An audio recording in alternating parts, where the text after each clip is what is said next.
Amén. Sí, recuerdo nuevamente la parte final que dice, para que el cuerpo del pecado sea destruido, a fin de que, ¿podría leerlo otra vez? ¿A fin de qué? Amén. A fin de que no sirvamos más al pecado. Vamos a inclinar nuestro rostro y vamos a orar. Padre Celestial, en el nombre de Jesús, gracias te damos, mi Dios. Nos permites en esta noche, Señor amado, el podernos concentrar aquí en tu casa para reunirnos, Señor amado, a degustar de esta, Señor amado, tu palabra.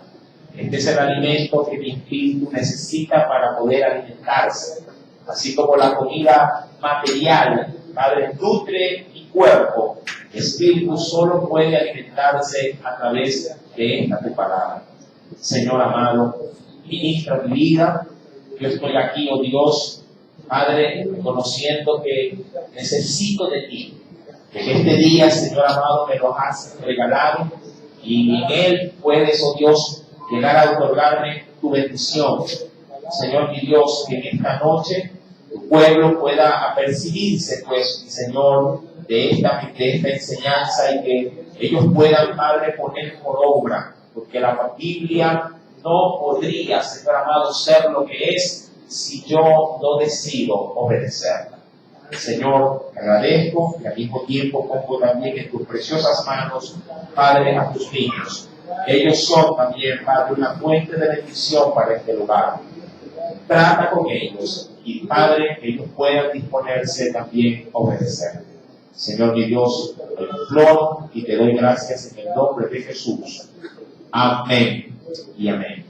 Bien, en el Romanos capítulo número 6, previo a la lectura, ¿sí? En el versículo número 4 ya el apóstol Pablo venía anunciando, ¿sí?, lo que para el creyente es el bautismo. Si usted recuerda tan solamente para tomar ilación en la enseñanza pasada, dice en el versículo 4 del capítulo 6, porque somos sepultados juntamente con él para muerte. Sí, y lo está hablando de una manera simbólica, utilizando, como ya se lo había estudiado en el el jueves anterior, está utilizando el mecanismo del bautismo, ¿sí?, como para poder proyectarse, ¿sí?, en cuanto a lo que para un hijo de Dios, ¿sí?, el pecado ha muerto, ¿sí?, ha dejado de ser. Dice el verso 4, sí, estamos pues sepultados juntamente con él para muerte por el bautismo. Dice aún más en el versículo número 4, más adelante, a fin de que como Cristo resucitó de los muertos por la gloria del Padre, así también nosotros andemos o vivamos en vida nueva. Ahora,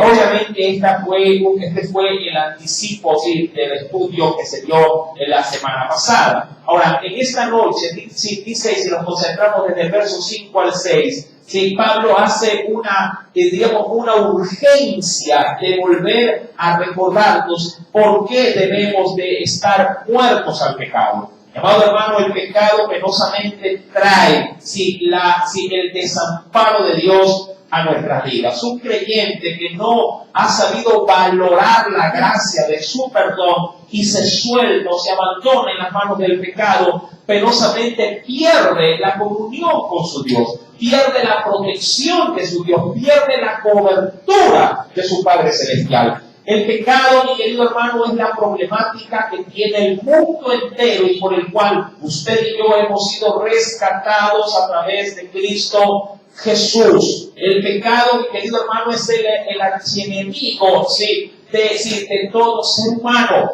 Todo el personaje de cómics tiene un superenemigo. Si quisiera, yo creo que vi otra vez la anécdota, ¿sí?, ¿cuál es el peor enemigo, diríamos, de Superman, por ejemplo? El archienemigo, yo otro día lo dije, para muchos les fue gracioso. ¿Cuál es el superenemigo de Superman? ¿Ah? Los que ya lo saben pueden guardar silencio para los que no lo saben. ¿Cuál es el mayor enemigo de Superman? ¿Ah? ¿Cuál? Lex Luthor. No, es la kriptonita. Ese es el super enemigo de Superman, ¿verdad? Hablando del cómics. ¿Cuál es el superenemigo sin el mundo? Mi amado hermano, el pecado. El pecado arrastra a la humanidad a la muerte. Amén. El pecado arrastra a la humanidad a la muerte. Pablo quiere cerciorarse de que la iglesia, ojo, la iglesia no vuelva a ser esclavo del pecado. Cristo nos hizo libres. Yo recuerdo, mi amado hermanos, y de hecho quisiera, por favor, a Gálatas 5, verso 1, quisiera volver a recordar este primer texto porque voy a ahondar más en Gálatas. Y dice Gálatas 5, versículo 1, sí, estad pues firmes en la libertad con que Cristo nos hizo libres. Ahora, Cristo me hizo libre. ¿De qué me hizo libre Cristo? Del pecado. Y ojo, del pecado y de las influencias del pecado. Porque cuando Dios vino a nuestra vida, no solamente me libertó perdonándome, sino que me hizo libre de las influencias del pecado. Yo he visto, amado hermano, en Dios, he visto trabajando de dos formas. Hay a quienes Dios liberta del pecado y sus influencias, lo liberta de manera radical. Es decir, lo liberta de una manera asombrosa de la noche a la mañana. Hoy le gustaba el alcohol, ya mañana no le gusta. Sí, Pablo es de hecho un ejemplo vivo de esa digamos, impresión de cómo Dios trabaja en la vida del hombre. Un día, atrás Pablo era el perseguidor de la iglesia. Un día después de que el Señor le sale al encuentro, Pablo era, mi amado hermano, un hombre transformado y diciéndole ahora a Cristo, he aquí, ¿en qué puedo servirte?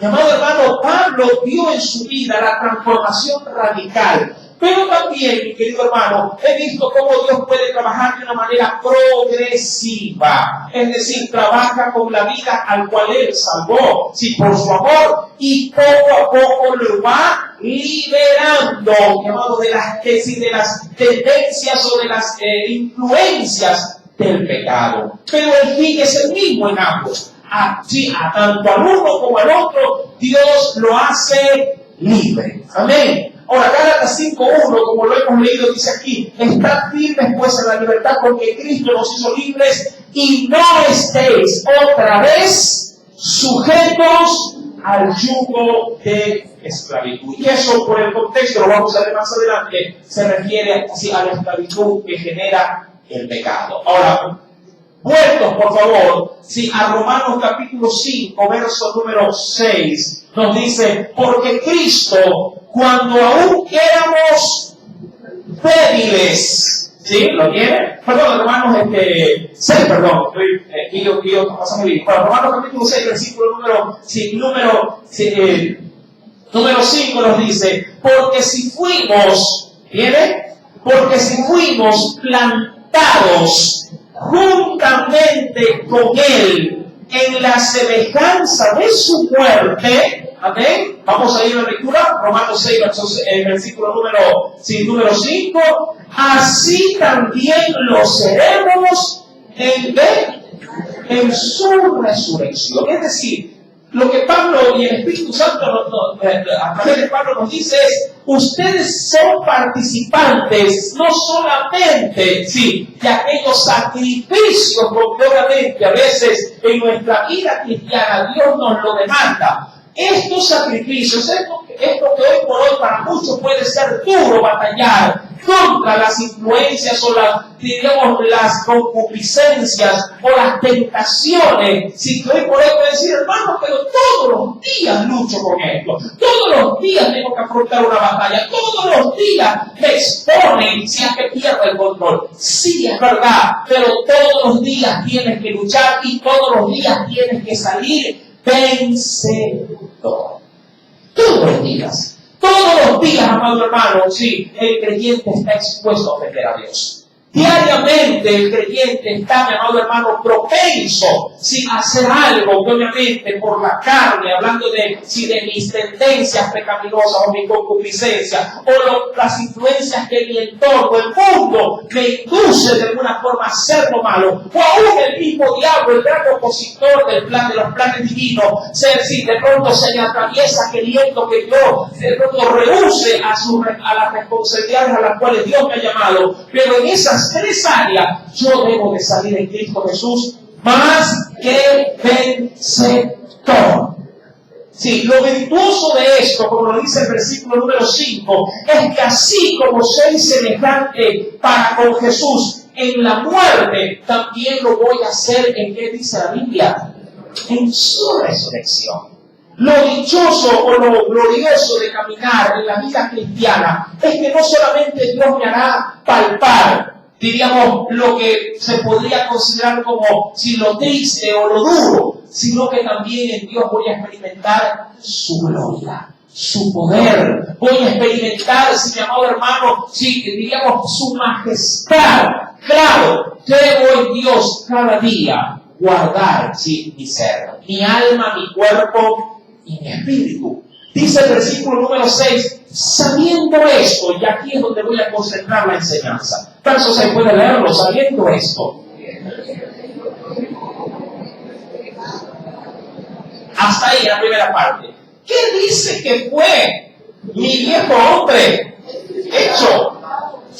Dice ahí, cosa, fue crucificado juntamente con él. Ahora, obviamente, esto es una tipografía, digamos, como una representación de lo que Cristo hizo en la cruz. ¿Qué fue lo que Cristo hizo en la cruz? ¿Acaso no murió por qué?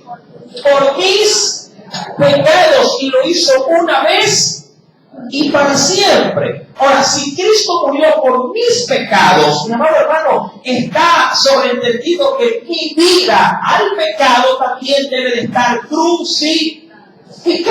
Amén. Yo podría verlo así. Es como que el papá, el que haya tenido, Dios no quiere, el vicio del cigarrillo, del tabaco, si decide de una buena vez abandonar ese vicio, y obviamente, y los que están en casa, que siempre lo han visto a su padre fumar, que siempre lo han visto como una cajetilla, de la noche a la mañana lo ven sin este vicio, está más entendido, está más que sobreentendido de que quienes viven en la casa, hasta para poder evitar cualquier tentación al papá que ha dejado ese vicio, ellos tampoco no fumarán, ¿verdad? Por lo menos no lo expondrán a su papá a que vuelva a recaer en qué cosa, en el pecado, en el vicio del tabaco. Mi amado hermano, si la idea es algo semejante, Jesús muere por mis pecados y está más que sobreentendido de que mi oficio ahora no es volver a pecar, sino eximir mi vida de estos placeres aparentes. Vuelvo y repito, porque pecar penosamente para la carne no es algo desagradable. El pecado, por eso es que a veces se adhiere tan profundamente a nosotros, es que tiene la característica de agradarle a la carne. Por eso es que el pecado se hace a veces tan, digamos, gustoso el hacerlo. Porque el pecado tiene, amado hermano, como atributo para la carne, es que a la carne le agrada. ¿Sí? ¿Qué le agrada a nuestro diente, por ejemplo? ¿Qué le agrada a nuestro estómago? ¿Acaso nuestra comida? ¿Verdad? ¿Quién dice, ay, qué feo, qué horrible, o arroz con pollo, uy, encebollado, no lo puedo sufrir? ¿Qué hay? Guatita, ay, qué asco. Nadie se queja, más bien la gente busca los platos de su preferencia. Al que le gusta el tallarín, el día que se lo sirven es como que está comiendo en las bodas del cordero, ¿verdad? Al que le gusta el estofado, le gusta el consomé, le gusta el caldo de gallina, le gusta el caldo de pata, ya me dio. Amado hermano, obvio, al que le gusta, todo lo que ingresa al paladar, obviamente le agrada la carne, le agrada su estómago, al físico me refiero. Pero el pecado tiene penosamente esta connotación positiva, entre comillas, para nuestra concupiscencia. El pecado agrada la carne. Sí, cuando uno tiende, obviamente, o tendió en el mundo por alguna determinada situación a ser esclavo de algún pecado, Si cuando venimos a Cristo, si bien es cierto, el Señor nos da la potestad de ser líderes, si luego, amado hermano, volveremos a ser tentados. Y Satanás estará insistiendo las veces que sean necesarias para ver si realmente en nosotros ya no hay la atracción por ello.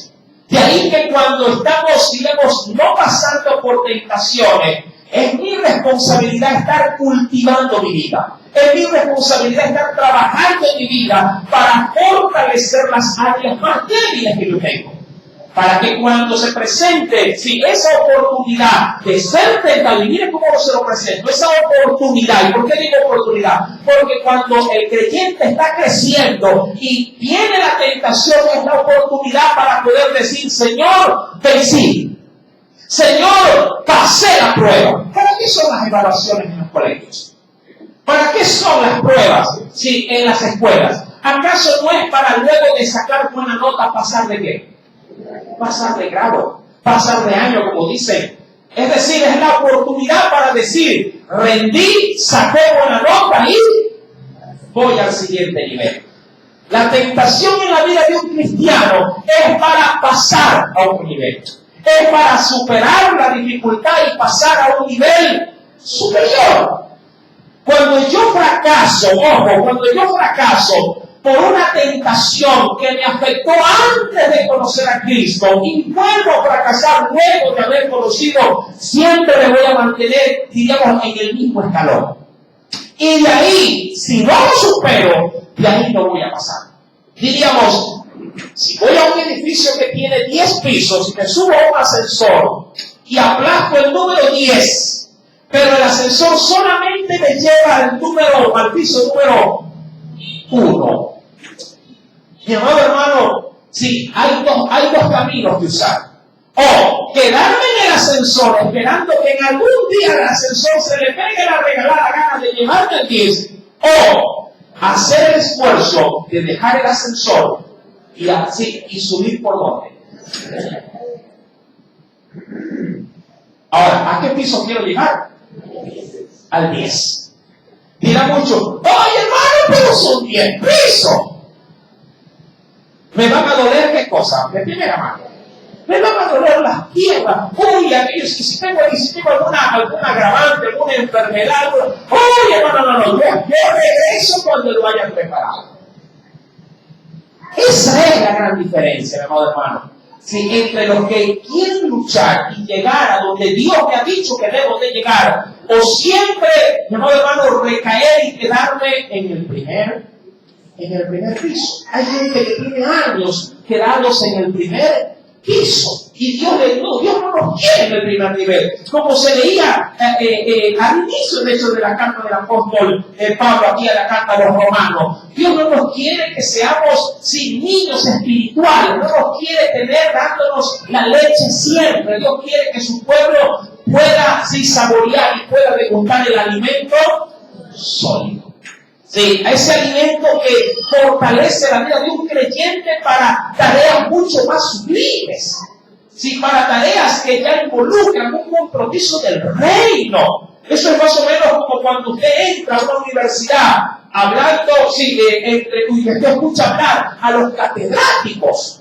Usted ha podido presenciar o ha podido escuchar cómo hablan entre los catedráticos de una universidad. Los estudiantes que recién ingresan, si por ahí solamente se fijan en lo que ellos dialogan, se quedan con la boca abierta. Su léxico no es como el nuestro. Su tertulia, no es como la nuestra. Y muchos dicen, ¿y quién es tertulia, hermano? Exacto, así hablaremos. Tienen palabras rebuscadas del diccionario.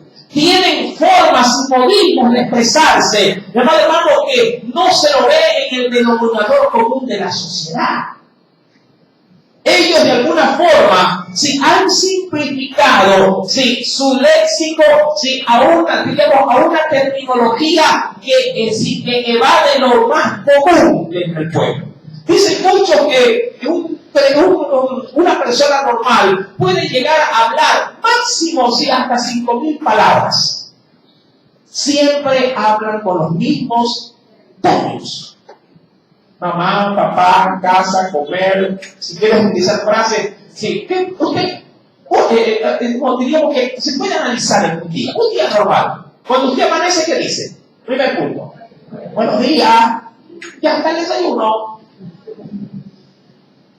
Así, y peor ahora que el celular. La gente ya no comienza ¿qué? A hablar. Con el celular, bienvenido al hogar, lo que ahora se experimenta en los hogares es un silencio. Un silencio. ¿Dónde está Federico? ¿Dónde está María? ¿Dónde se encuentra Pepito? Y está en una esquina de la casa. Sí, simplemente viendo o poniendo su mirada tras una pantalla de celular. Y la mamá le habla, ya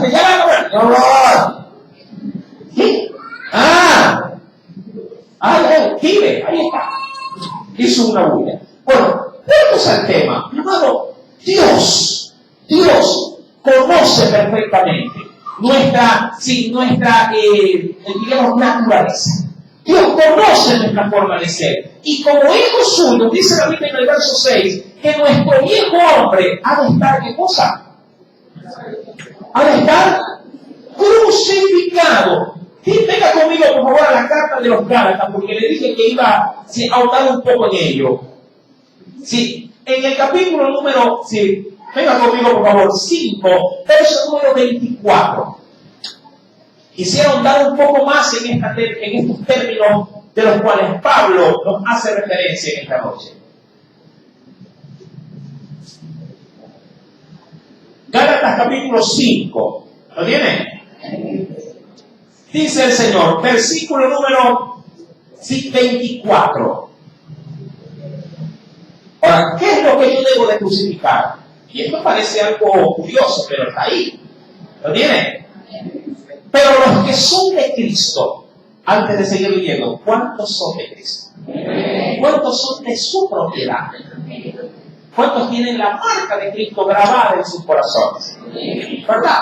Ahora, los que son de Cristo, dice, pero los que son de Cristo han crucificado. Ojo, han crucificado. ¿Qué representa? Antes de seguir leyendo, ¿qué representaba la cruz? ¿Qué representaba la cruz? Solo muerte. ¿Qué representaba la cruz? Solo muerte. No, ya de una manera pragmática. Si dejemos a un lado el aspecto teológico, dejemos a un lado el aspecto espiritual, ¿qué representaba la cruz? Dejemos a un lado lo teológico, dejemos a un lado lo espiritual. ¿Qué representaba la cruz? Fuerte es el término, pero el término final de la cruz. Pero ¿qué representaba la cruz? Sí, no, ya es un término condena, sí, pero bueno, siendo más objetivos, sufrimiento.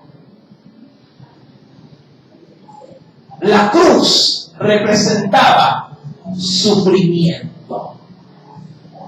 Morir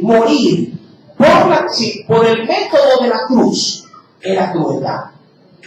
Había muchas formas de morir. Para un ciudadano, por ejemplo, romano, en los tiempos del apóstol Pablo, muerte de cruz no se le daba a un ciudadano romano.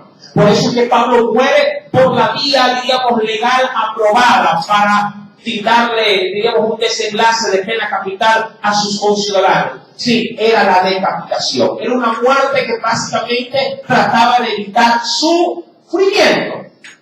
La decapitación trataba de darle el menor, digamos, peso de sufrimiento a quienes se le daba esta condena.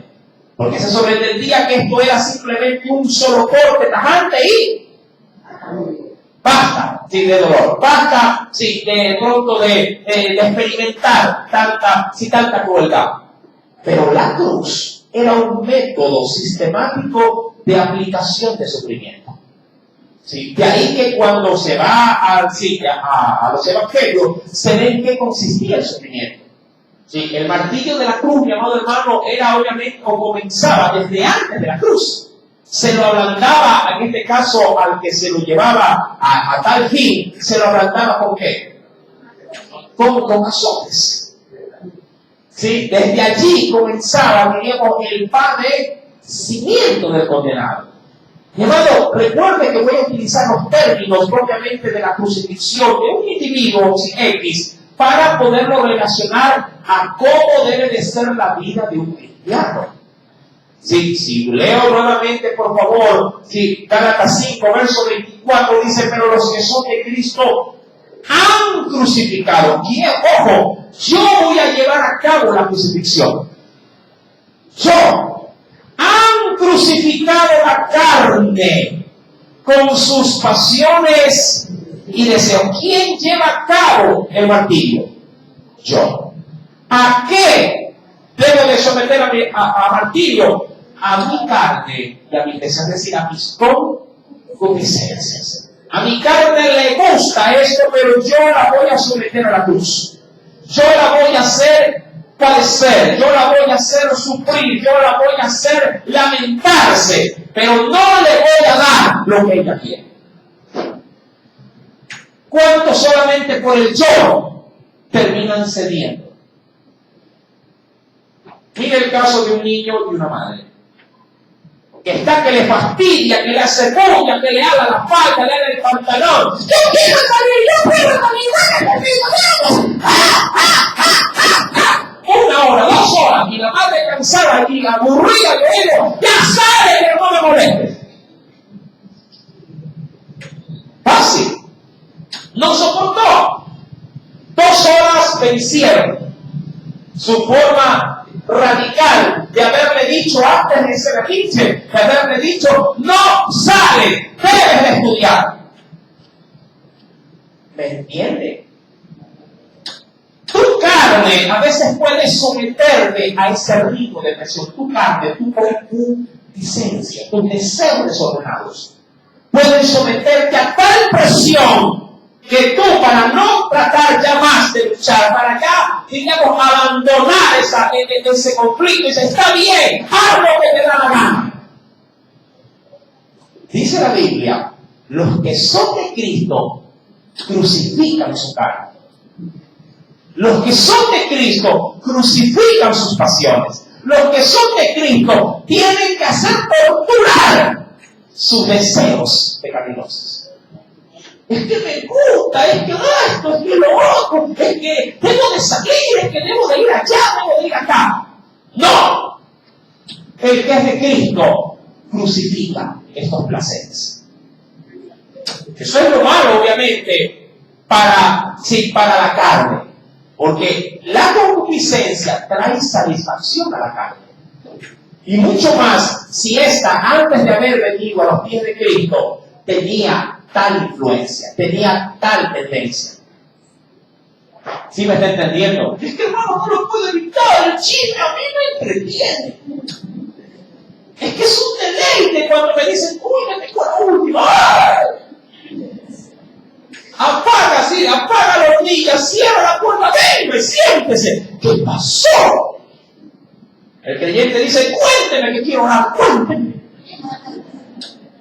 No, hermano, si la escritura, ojo, la escritura nos hace énfasis. Sí, por eso es que, sin perder Gálatas, no lo pierda, retomando Romanos capítulo 6, dice la Biblia, versículo 6, sabiendo esto, o si no lo sabías, entérate. Sabiendo esto, que nuestro viejo hombre, y Pablo lo dice con tanta certeza, con tanta seguridad, que ve el pecado en su vida como algo del pasado. Por lo menos así se lo lee. Dice la Biblia en el verso 6, sabiendo que nuestro viejo hombre fue pasado, ¿sí? Fue crucificado juntamente con él. Es decir, que para Pablo, sus concupiscencias de su vida antigua ya no eran un problema para el presente. Eso, amado hermano, es media guerra ganada. Sí, es media guerra ganada. Porque si un creyente ya no se concentra en arreglar los problemas del pasado, si un creyente vive solo para arreglar los problemas del pasado, no está viviendo en Cristo. se está desgastando en la vida cristiana. Nunca va a crecer, nunca va a terminar de ser en Dios una verdadera espada en la mano de Él para ir en conquista. Imagínese que usted solamente viva para arreglar los desórdenes de la casa.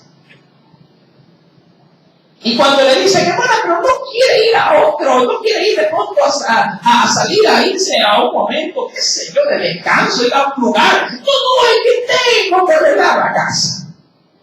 Va otro día, pero le invito, vamos al cine. No, yo tengo que arreglar la casa. Y solo está arreglando la casa. Hermano, el creyente no puede vivir, no puede vivir arreglando siempre sin las concupiscencias del pasado. La carne en Cristo Jesús debe estar permanentemente sin crucificar. Entonces vamos pues, recuerda el versículo 6 dice, sabiendo esto, que nuestro viejo hombre fue crucificado juntamente con ¿quién? Con Cristo. Con Cristo, es decir, se identifica con Él. Y el Señor, ¿qué era el alcohol? Ya soy Dios del pasado. Ahora digan cualquiera, a otro hueso con ese, pero otro perro con ese hueso. Ya no es mi problema, ya lo vencí. Si me lo pasan por delante, hasta asco me da. ¿Sí me entiende? Yo escuchaba gente que dice, no hermano, a mí antes me atraía, antes me seducía, antes me encantaba. Ahora ya no. Ya el Señor se encargó de sacar eso de mi vida. Hay gente que también lo dice bajo otro tipo de aspecto. Dice, no, a mí ya los bailes ya hasta me molesta cuando escucho música. Pero hay otros que no. Hay otros que cuando escuchan, sí, el pie. Yo me digo el colectivo. No, eso no dice, me pego. Hay unos que están silbando a la base. Le ponen. ¿Qué pasó? Es porque el viejo hombre, ¿qué hace el viejo hombre? Se levanta. El creyente diariamente mantiene al pecado, sí, que antes practicaba. En el estudio pasado se utilizó un término común, lo mantiene sepultado. Como se decía la semana pasada, hay quienes penosamente en la vida cristiana todavía no entierran el pecado. Lo están velando. Y la Biblia dice que mi pecado debe estar juntamente con Jesús sepultado. Es decir, que ya ni siquiera debo ver el féretro en casa. Sí, porque hay quienes todavía no lo terminan de enterrar. No sé por qué tienen ahí. De pronto, ¿qué dirán? No, lo que pasa es que cualquier cosa lo vuelvo a revivir. Sí, por eso es que muchos dicen, hermano, es que tú no me conoces como yo antes, pero sí vas a ver lo que te va a pasar. ¿Verdad? Mi querido hermano, cuando vamos pues acá, casi fue el texto que utilicé de referencia para iniciar este estudio, dice, pero los que son de Cristo han crucificado la carne con sus pasiones y deseos. ¿Sí me entiende? Pasiones y deseos que obviamente están relacionados a las concupiscencias. Esto está relacionadísimo con la concupiscencia. Mi amado hermano, la Biblia nos dice que deben estar crucificadas. Sí, ellas van a querer tomar dominio de mí. Ellas van a querer dominar mi ser, van a querer ganar ventaja en mi cuerpo. Pero yo debo de encargarme de darles atención. Por eso es que dirá otro texto. Ojo, venga conmigo por favor a la Biblia. Este es un texto que no lo tenía de referencia, pero es válido, es más que válido.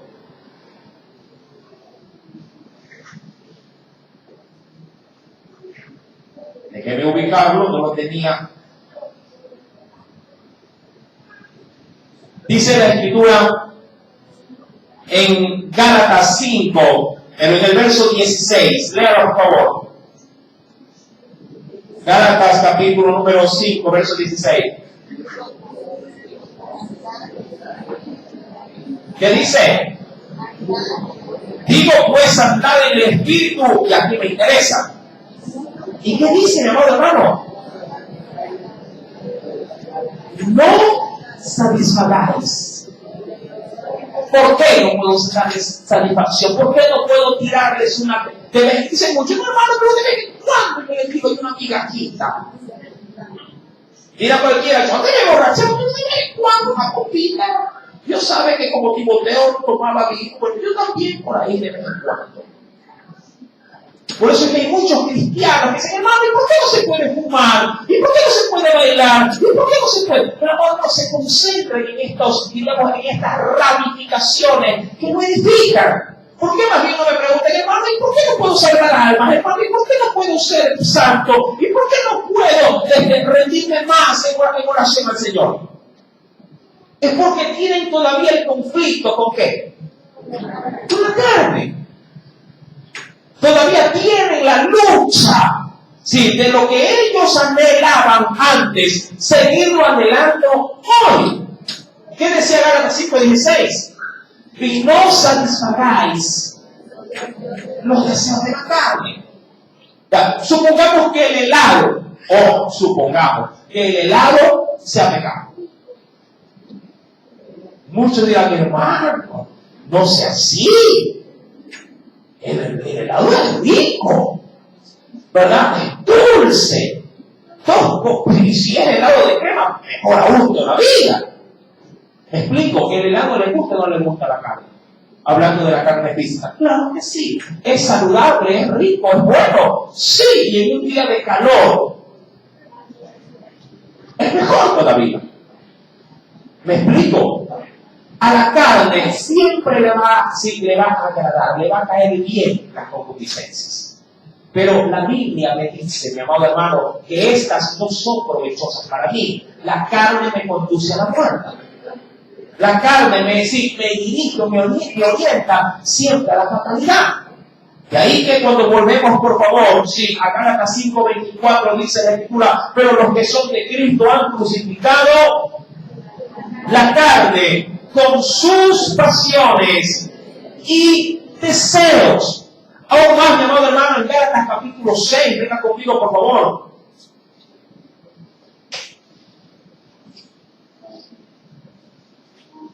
Gálatas capítulo número 6, Pablo va más allá todavía. No solo se concentra en él, sino que ve al mundo también como si una oportunidad para crucificarlo. Dice en el versículo 15, Gálatas 6, dice la Escritura, porque en Cristo Jesús, número 14, sí, Gálatas 6, 14, pero lejos esté de mí gloriarme, sino en qué cosa quería gloriarse Pablo. Quiero gloriarme en la cruz de nuestro Señor Jesucristo. ¿En qué quería gloriarse Pablo? En la cruz de nuestro Señor Jesucristo. ¿Y bajo qué objeto quiere alegrarse él en esto? Dice aquí, por quien el mundo me es también ¿qué cosa? Me es crucificado a mí y yo al mundo. Es imposible que alguien pueda decirle al mundo que deje de tentar, que deje de provocar, ¿verdad? Es imposible. A veces tú vas bien, vas a tu trabajo, es casi que imposible que los compañeros de trabajo se le burlen, ¿verdad? Es casi que imposible. Ya, hermanito, cuéntese un cacho. Todos han contado, cuéntale, hermanito. Mi amado hermano, es imposible que el mundo deje de fastidiarte. Pero Pablo decía, aquí me quiero gloriar. El mundo me es crucificado y yo para el mundo también. Mira lo que dice el verso 14. Sí, porque en el mundo me es crucificado a mí. Es como que él había adoptado esta forma de vida. Y yo al mismo tiempo aquí. Es decir, ellos no me van a influenciar en nada para mí y yo tampoco no para ellos. Mi amado, esto obviamente tiene que, se encuentra radicado en la propuesta de un corazón firme a Dios. Todo va en la propuesta del corazón. Y esto obviamente me recuerda y quisiera, por favor, que me acompañase al libro de Daniel, quisiera tomar este pasaje bíblico de referencia. Venga conmigo, por favor, al libro de Daniel, en el capítulo número 3. Libro de Daniel, capítulo número 3. ¿Lo tiene?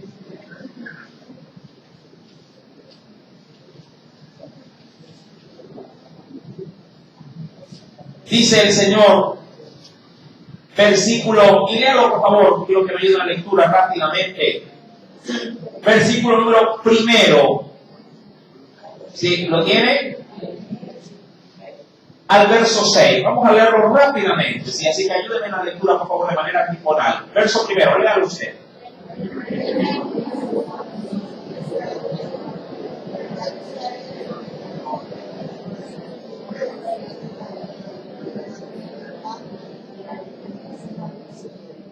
Y envió el rey Nabucodonosor a que se reuniesen los sátrapas, los magistrados, capitanes, oidores, tesoreros, consejeros, jueces y todos los gobernadores de las provincias, para que viniesen a la dedicación de la estatua que el rey Nabucodonosor había levantado. Verso 3, lean.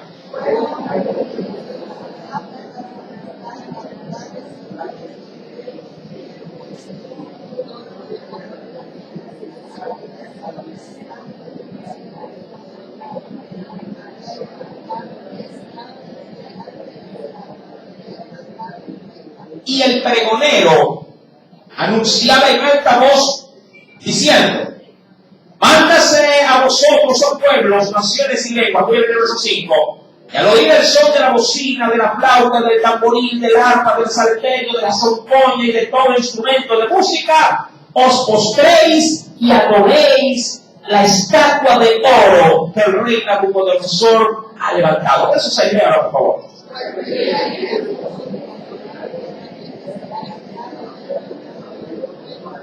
Perfecto. Ahora, queriéndolo pasar a tiempo actual, eso es más o menos como que en un lugar de trabajo digan lo siguiente. Me recuerdo que me pasó a mí, es algo semejante, pero nada comparado con esto, pero sí, en un ambiente de trabajo pueden pasar muchas cosas por voluntad propia o por exigencia. En mi caso, en el trabajo, el jefe tenía por costumbre, todos los viernes, sin tener un tiempito antes de irnos, diríamos ¿cómo les podría decir? De participación laboral con los compañeros. O sea que, por ejemplo, en cumplía años, el viernes se lo celebraba. Mandaban a ver galletas, mandaban a ver queso crema, mermelada, y cuando había el buen carisma del jefe, pizza también. Sí, y claro, él tenía por costumbre también, por lo general, de poner música ahí y en medio de conversa, subir el volumen y la gente terminaba bailando. Sí, esto, sí, casi 30 minutos antes de que se cumpla el horario del laboral de trabajo. Eso implicaba que si yo salía a las 6 de la tarde, él empezaba desde las 5:30. ¿Eso qué implicaba? Que yo no me podía ir. Estaba en el horario del trabajo. Pero era también bien frecuente que a veces de manera arbitraria le decía a una de sus secretarias, la cual tenía las llaves de la puerta, decía: fulana, póngale chapa a la puerta. Hoy nadie se me va. Y era, sí, esto era con bastante frecuencia. Y obviamente se hacía la participación, se ponía la música, salían los bocaditos, y la gente, toda ella, terminaba, ¿qué cosa? Anexándose a la festividad. Yo, por mi parte, si me salía de esa sala, de una sala comunitaria, me regresaba a mi puesto de trabajo y me sentaba a hacer cualquier cosa. Claro, en el proceso venían, ¿qué cosa? ¿Qué venían? Las invitaciones, venía la exposición, a lo cual obviamente corría, decía: pero ya, Coronado, una vez, nadie lo ha visto bailar, ¿y cómo se moverá Coronado con esa marabuca? Sí, y claro, una cosa para él, Dios llamaba a la otra, porque también, de bocadito a bocadito, también salía el trago. Llamado, y a veces cerraban por fuerza la puerta, y uno se quedaba Sí, ahí estancado. Ahora, mi decisión podría ser de una o de otra, o participar, o ser objeto de burla. Básicamente era eso. Y querido hermano, pero ahí va el texto bíblico. Nabucodonosor dijo: se prende la música y el pueblo adora mi estatua. Básicamente. Y el que no lo hace, tendrá la sentencia, y el que no lo hace, será dado por muerto en un horno de fuego. La Biblia no nos dice que Daniel estuviese en esta situación. Pareciera ser, políticamente hablando, que Daniel, el gran profeta, sí, estaba fuera, en ese entonces de la orden, fuera de los dominios del rey haciendo algún otro tipo de actividad. Pero no así sus mejores amigos, Sadrach, Mesach y Abednego. Dice la Biblia, más adelante en el versículo número 15, que los encargados del rey, de su reino, le dijeron que estos tres no estaban acudiendo al llamado del rey, es decir, no lo estaban obedeciendo. Y dice en el verso número 15, ahora pues, luego de que los confrontan, les dicen, estos eran hombres importantes, Sadrach, Mesach y Abednego, dice, ahora pues, ¿estáis dispuestos para al oír del son de la bocina, de la flauta, es decir, de la música, más un poquito más? Porque si no lo adorareis, en la misma hora seréis echados en medio de un horno de fuego ardiendo. ¿Y qué Dios será aquel Dios libre de mis manos? Decía Nabucodonosor. Me interesa mucho la reacción de estos. Verso 16. Sadrach, Mesach y Abednego respondieron al rey Nabucodonosor diciendo, ¿lo tienen? Y qué interesante es la postura que ellos toman. Y le dice, no es necesario que te respondamos sobre este asunto. Primer punto, ellos sabían de antemano qué es lo que tenían, y eso para mí es de la primera parte del proceso del saber ganar, de ganarle a las concupiscencias. Debo de saber qué debo de hacer. Mucha gente, amado hermano, porque no sabe qué hacer, qué decisión tomar, cómo afrontar la problemática, ya también tiene media guerra perdida. Eso es una deficiencia en la vida de un cristiano. No saber qué hacer cuando es tentado. Cuando alguien no sabe qué hacer cuando es tentado, ya tiene media guerra perdida. Así de fácil. Es como tratar de dar un examen sin saber qué hacer con los ejercicios. Pregunto, ¿qué hace un estudiante cuando no sabe ni papa? Y está ahí la evaluación y tiene la pluma. ¿A qué se dedica? Hay unos que son bien, dicen por ahí, caretuco, ¿no? Yo no hago nada. Ahí va, tal cual como me la dieron, ahí se la devuelvo. Hay otros que se ponen a qué, si no saben. ¿Qué intentan hacer? A copiar.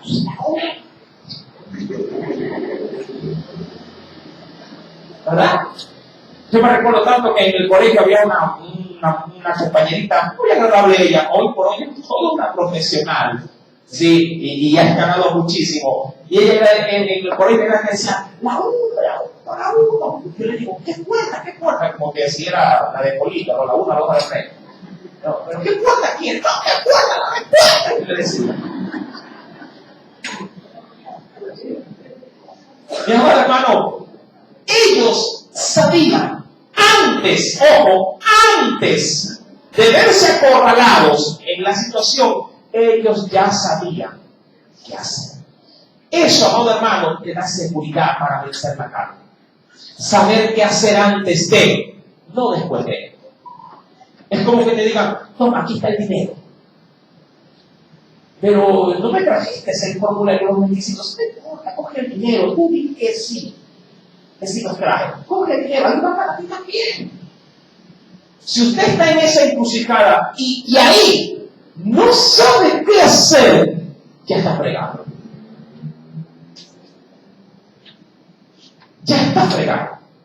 Porque en su ignorancia de no saber qué hacer, usted ya le abre la puerta a decir, entre si compro o no todo. Una persona que ha sabido luchar contra la concupiscencia ya sabe qué decidir, ya sabe qué responder antes de que venga la propuesta. No. Ese dinero no va conmigo, porque aquí ya a mí se me paga para hacer el trabajo.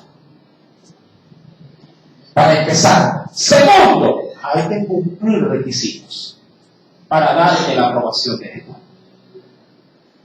Pero ¿y el dinero? No me interesa el dinero. ¿Me entiende? Cuando uno ya sabe qué hacer antes de que venga la encrucijada de entre la espada y la pared, tienes media guerra ganada. Porque la otra media guerra ganada es tu decisión. Es lo que ya sacas, es lo que ya expones, es lo que ya la gente ve. Que puede ser la victoria cerrada completamente o la derrota cerrada completamente. Porque si ya cogiste y aflojaste el formulario, te fregaste. Porque no solamente te entrarán por ese, sino que luego dirán, ¿cómo? Coronado. Ese pásale, que ese es el que te afloja. El que lo hizo una, lo hace dos y lo hace siempre. Amados hermanos, estos dijeron, no es necesario que te respondamos acerca de esto. He aquí que nuestro Dios a quien servimos, ¿lo tiene? Puede librarnos del horno de fuego ardiendo. Primer punto, ¿qué confianza en Dios? Dos, puede librarnos del horno ardiendo, sino del fuego ardiendo y de tu mano. Pero y termina diciendo ahí, dice aquí, nos librará. Verso número 18, puedes leerlo. Lee por favor las tres primeras palabritas de ahí. ¿Qué dice? Solo eso. Solo eso nomás. Las tres palabritas primero. Y si no, ¿qué implica ese y si no? Me parece un buen tema de predicación para mañana. Y si no.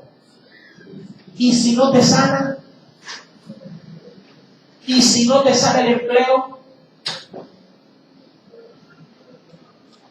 ¿Me entiendes? ¿Y si no te suben el sueldo? ¿Sí me está entendiendo? ¿Y si no te quiere aflojar la mano? ¿Me entiendes? ¿Y si no te deja de hacer problemas? ¿Qué terminas haciendo? Cediendo.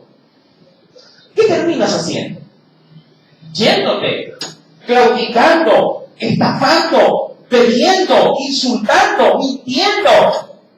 Ese y si no, mi amado hermano, encierra una gama tan alta, tan grande, de posibilidades, que muchos como hijos de Dios que no creen a su Padre pueden decir, es que por eso lo hice, por ese y si no. Es que como no me dio lo que le pedí, entonces terminé haciendo lo otro. Eso le pasó a Abraham. Dios le dijo, va un hijo, Abraham, te voy a dar un hijo. Y como él vio el y si no, como no fue en el tiempo que él quería, terminó acostándose con Abraham. Y vino un hijo que no era de la promesa. ¿Me entiendes? Mi amado hermano, dice la Biblia, y si no, sepas, oh rey, que no serviremos a tus dioses, ni tampoco adoraremos la estatua que has levantado. Es decir, Dios me libre o no me libre, igual voy a hacer lo que tengo que hacer. ¿Sí me entienden? Ellos ya habían propuesto, ¿qué cosa? En su corazón, no ceder a qué? Al pecado. Romanos capítulo 6, para concluir, nos dice pues en el versículo número 6, sabiendo esto, si acaso no lo sabías, sabiendo esto, que nuestro viejo hombre, ¿cómo debe de estar ya? Crucificado juntamente con él, para que el cuerpo del pecado sea ¿qué cosa? ¿Qué debe de ser el cuerpo del pecado? Destruido. Claro, no se refiere a tu cuerpo material, se refiere, hermano, a la concupiscencia que habita en ti. Yo siempre menciono esto, si usted debe de metérselo bien en la cabeza. Si Usted ha venido a Cristo, el Señor le ha rescatado, lo ha salvado, lo ha perdonado. Sí, pero la salvación, mi amado hermano, que conlleva la gracia de la redención, sí, y que ya ha sido obrada en nosotros, no nos exime de la naturaleza caída que todavía aún en vida la mantenemos. Y por eso es que la iglesia entra en el proceso, luego de la salvación, de su santificación, o lo que es igual purificación, o lo que es igual consagración a Dios. ¿Sí? Dios arranca de ti tus pecados y se olvida de ellos y te los perdona todos. Pero las concupiscencias de mi corazón estarán ahí siempre, como un acechador, para arrastrarme nuevamente a ejercer lo que me esclavizaba. Es mi y su responsabilidad, su y mi responsabilidad, luchar para que éstas no vuelvan a tomar el control de mi vida.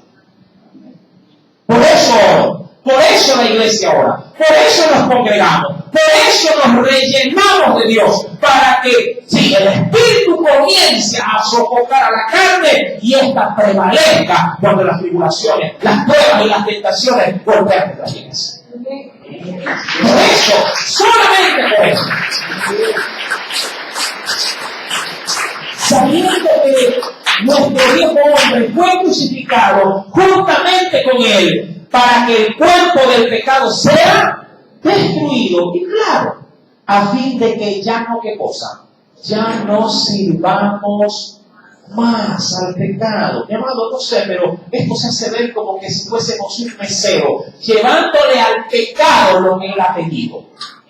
Quiero que lo vea así, como que va a un restaurante, sí, y le dicen, droga, por favor, y usted coge la droga, se la pone en un plato y la lleva así. Sirva así.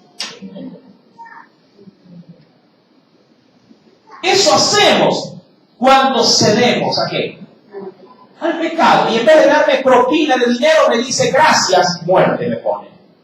Porque el pecado dando a luz vale la muerte. Así me paga el pecado. No me da propina económica y me dice, toma, disfruta. No, me dice es muerte. El licor que me dice, cirrosis, gracias. El tabaco me dice, ¿qué cosa? Cáncer al pulmón, gracias. Así me paga el pecado. El pecado destruye mi vida, destruye mi hogar, destruye la iglesia, destruye el mundo entero. Y cuando uno cede al pecado, le sirve al pecado, se vuelve un móvil para que el pecado nos conduzca donde él quiere guiarnos. Hermano, debemos de ser más objetivos, pero también debemos de ser más cuidadosos en guardarnos y no caer con tanta facilidad en el pecado. No digo que la iglesia no ofende a Dios, no puede llegar a pecar. Sí, lo hacemos, siempre menciono esto, pero no lo hacemos con el aval de querer satisfacerlo. Lo hacemos, mi amado hermano, no por imposición. Lo hacemos, mi amado hermano, muchas veces de manera fortuita, lo hacemos de manera ocasional, muchas veces hasta por ignorancia, pero el creyente cuando ve la tentación y ve que eso conduce al pecado, huye, corre de él. No dice, ay, el pecado de quién lo voy a recibir. ¿Sí? El pecado no es como la pelotita que sigue el niño, que la quiere agarrar. El pecado para el cristiano es, viene la pelota y yo huyo de la cancha. ¿Sí me entiende, amado, amado hermano? El pecado es un problema que arrastra y aún todavía puede lastimarnos. Por eso es que Pablo mencionará también, guiado por el Espíritu Santo, el que piensa estar firme, mire que no caiga. Eso le puede afectar tanto al que va a la iglesia como al que está aquí adelante parado. Por eso caen los pastores, porque piensan que ya no deben de luchar, que ya no deben de batallar contra sus propias concupiscencias. Hermano, estamos tan expuestos como lo está el hermano que se sienta al final de la iglesia. ¿Me entiende? Digo, mire, el pastor es homosexual, pero qué tremendo. Dios lo hizo homosexualidad, lo perdonó, pero él no cuidó, no guardó, no peleó, no se esforzó. ¿Entiende? Debe meter, mi amado hermano, todo su ser para poner su vida en batalla contra el enemigo que quiere destruirlo. Si usted resista, y dice la Biblia que Él huirá de nosotros. Amén. Aleluya. Hasta ahí la enseñanza de esta noche. Espero que Dios y el Espíritu Santo haya hablado a cada fibra de tu ser.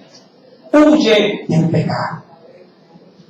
Padre Celestial, en el nombre de Jesús, te doy gracias, oh Dios, porque en esta noche has podido nuevamente hablar, Señor, a nuestras vidas. Es verdad, no estamos exentos de ofender.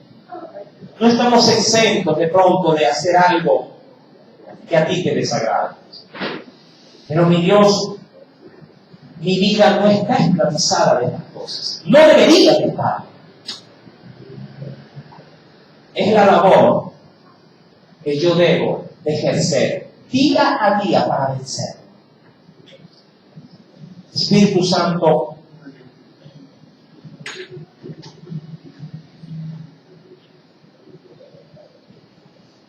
te suplico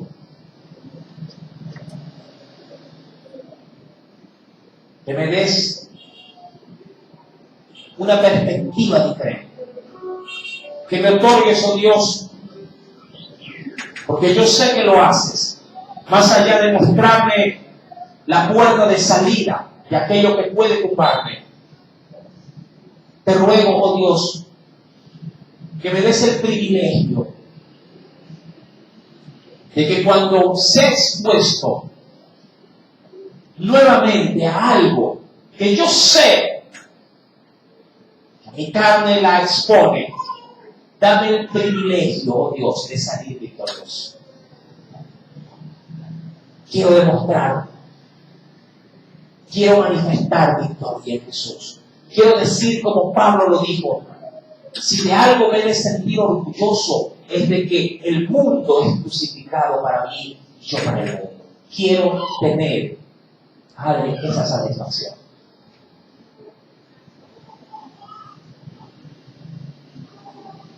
Otórgame, Dios, la victoria.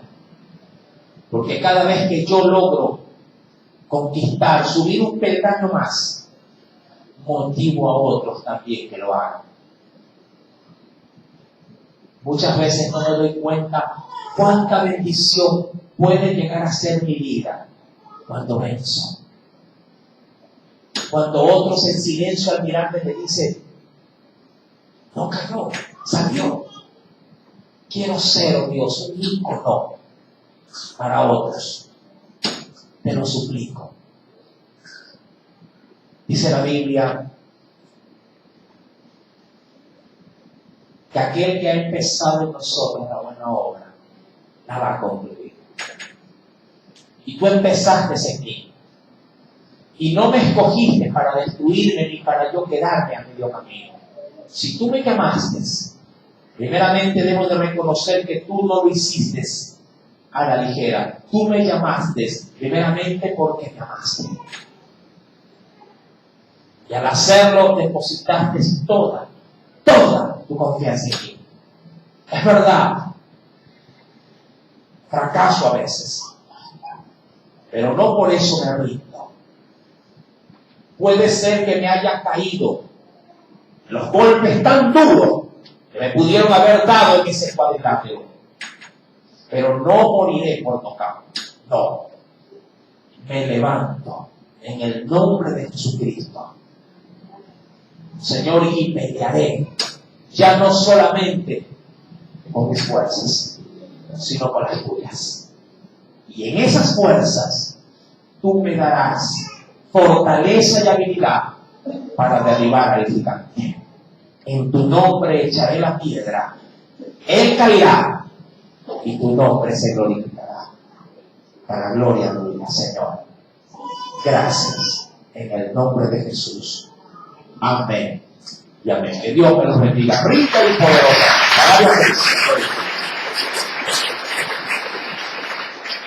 Gracias a Dios por su palabra. Sí, en este momento vamos a orar para recoger las ofrendas y los diezmos de amor que hemos traído para la casa de nuestro Señor. Gracias te damos, Señor, Padre, por habernos permitido estar aquí una vez más en tu casa, Señor. Gracias, Señor, por tu palabra, Señor. Ella es viva y eficaz, oh Dios de los cielos, Señor. Y ella, Padre Celestial, oh Dios, penetra lo profundo de nuestro corazón, Señor. Te pedimos, Señor, que atesores esta palabra en nuestros corazones, Señor, y que también la pongamos por obra, Padre, cuando sea necesario hacerlo, Señor. En el nombre de Jesús.